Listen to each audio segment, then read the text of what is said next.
Welcome to Billy's Books. Today we're going to review The Buried Giant by Kazuo Ishiguro.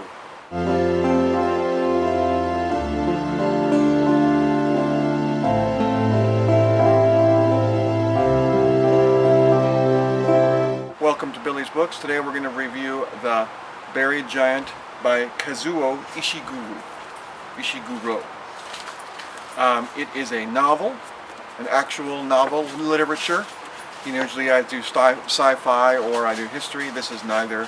This is just a regular old novel. I think it's set in, England, probably England in the Middle Ages. We have some sense of time in that we meet a very old Sir Gawain who had once served King Arthur, and he still follows King Arthur's rules, even though the world after him isn't quite as pure. The two main characters that are Axel and Beatrice. They're an old couple. They have lost their memories, as has everybody in their village, and then beyond, when they leave their village, they're finding out that everybody in the land, they're losing their memory, and they're not sure why. They're really bothered by this because there's like a girl who was in the village that left, and then everyone acted like she never existed, and it was very weird to Axel. He seems to have a slightly better memory than everybody else. They can hardly remember their own son, and they take it upon themselves to adventure to his village, which becomes this full book-length odyssey. So obviously they meet a lot of characters on the way, including, as I mentioned, Sir Gawain. The couple is interesting. To me, it's interesting that the way they talk to each other, they're even when they disagree, this old couple, they talk everything out very clearly and kindly. And Axel will say something, and Beatrice will be like, no, and he'll say, yes, but such and such and such, and she'll say, no, but there's this, and this, and then he'll say, yes, this, and this, okay, and like da-da-da, and they're always very kind to each other the whole time, even though they can't remember anything about their past. It drives them crazy. So their odyssey is they decide they're going to go out and go to their son's village, and Beatrice remembers it pretty well. They seem really confident that their son is waiting for them, even though it's been a very long time. I think that's a deliberate misalignment of expectations. I think the writer is doing that on purpose. Sir Gawain is even though he's really old, he's still on a quest to kill a dragon. We eventually learn that the dragon is the one responsible for what they call the fog, which is everybody losing their memory. And he's like, well, I'm still alive, and King Arthur told me to kill this dragon, so I'm still doing it. And other people like, you're an old man and you still haven't killed it, you're never gonna. And he's like, well, it's still my mission, and I'm still a knight, and I still have this sword, and I still have this armor, so piss off. And in very polite words, because he's a knight.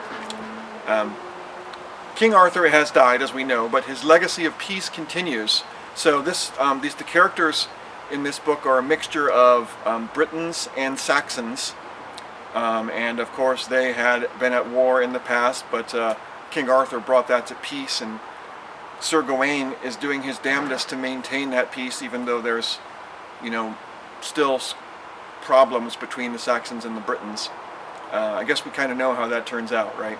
Some of the other characters beyond Axel, Beatrice, and Sir Gawain there's a young boy who's been bit, and they're hiding his bite because it's suspect.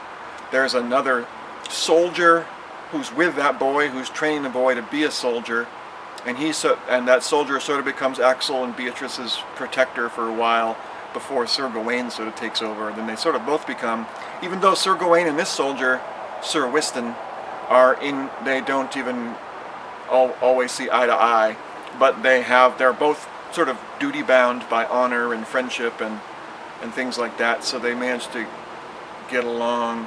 There's one point where later on in the book where they're in this cave and they're sort of passing through it, and there's all these dead skeletons and bones everywhere, and they think maybe it's the dragon's lair, And Beatrice keeps wondering aloud, how could so many die?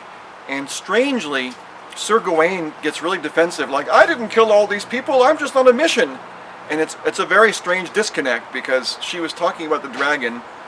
So you have to wonder what's going on there as far as what the dragon represents, what's going on in Gawain's background, what's going in Axel's background, because Axel and Gawain and also Sir Wystan, they kind of look at each other like, do I know you?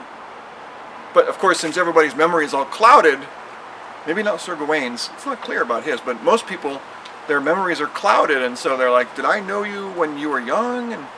And they slowly just, they get little hints of flashbacks as the story goes on.